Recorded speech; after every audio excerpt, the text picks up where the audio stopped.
Okay, and we are back. Thanks for tuning in. Okay, this week is a continuation of last week when we talk about the Q&A of selling property. And this week, like I mentioned last week, we're going to talk about property valuation. Okay, James, with me again is James Ong. He is the director of Fortis FP Consultancy. Thank you again, James, for being with us. Thank you. Okay, like I said, this is the continuation of last week. We've talked about what you need to know on selling property. So right now, I think it's quite crucial for us to know the property valuation because not many of us know how to keep in track with their property market value now. Sure. So what would you reckon is market value and the actual property value? What is it actually? In very simple term, market value is when a willing buyer and a willing seller willing to transact. Okay. So in other words, a person wants to sell may name a price, and if there's nobody buying, there's no market value. Alright. So market value, in very simple, I've said, is that when you can do a transaction, means willing buyer seller. That's called a market value.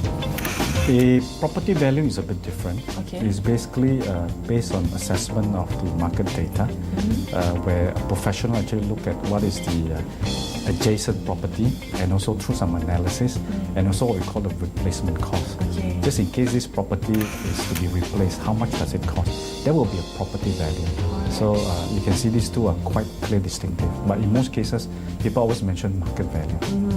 So if that were the case, then if I were to have a property that I would like to sell, how would I determine the price to it? Should I go with the market value or the property value? Ideally is to get as high as possible for you. But if you have certain value or something in the property that's very, very special, then of course you get a better market value. Because no condominium of the same size from the same project actually will have the same price. No, it won't. So in other words, if you have something which is a bit special, then you have a higher market value. So in this case, a lot of people actually, there's no clear cut how much should be the property. So in this case, market value is defined in this area. And how important is a valuer and who needs one? A valuer comes in as a professional. Like many industries, you need certain professional. A valuer is a person who is basically regulated locally and they're able to give an opinion. This opinion derives from basically research and they know basically the property market data, whatever has been transacted, and they'll be able to give you a value of your property.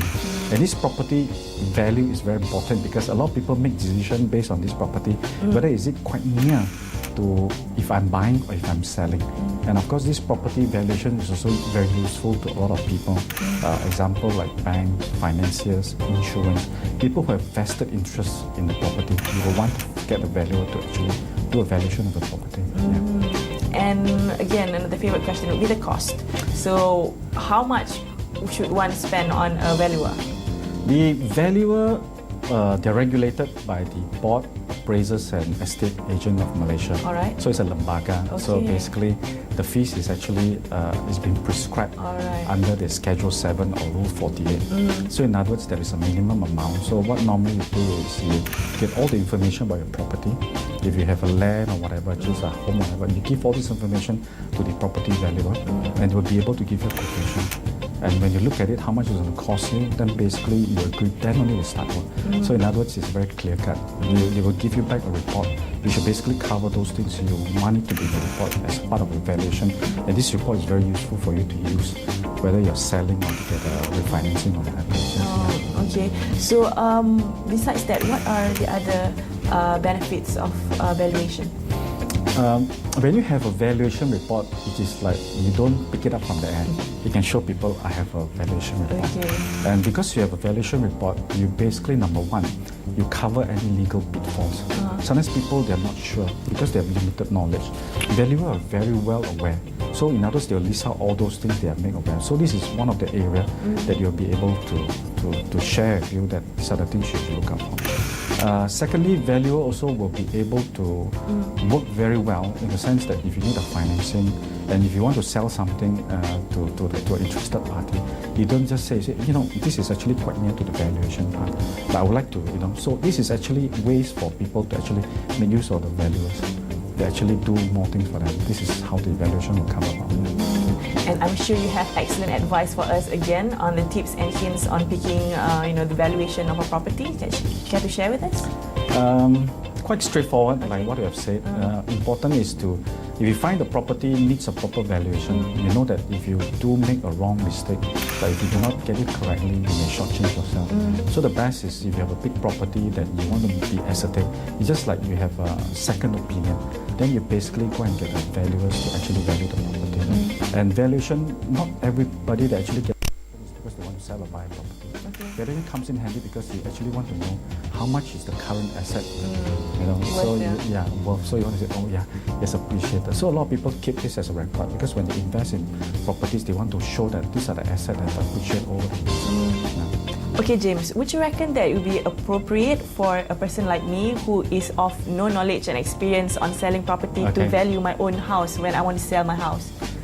I think it's, I don't think that is recommended. Okay. It's not recommended because professionals always do a better job. Yeah. If you look at the objective of why you want to value your property, you get them, basically you have peace of mind. It's a second opinion. But you can do it, but sometimes it doesn't make any realistic objective of you valuing your own home. So you would say that the most important tips would be leave it to the professionals? Yeah, you leave it to the professional. So a lot of people, when they do a valuation, they want to get the best out of the property. Yeah. So I mean, I have a few tips of my mind now is that, like us, normally we present our best. Alright. So if you have a property, what you do is you clean up your property, do it nicely.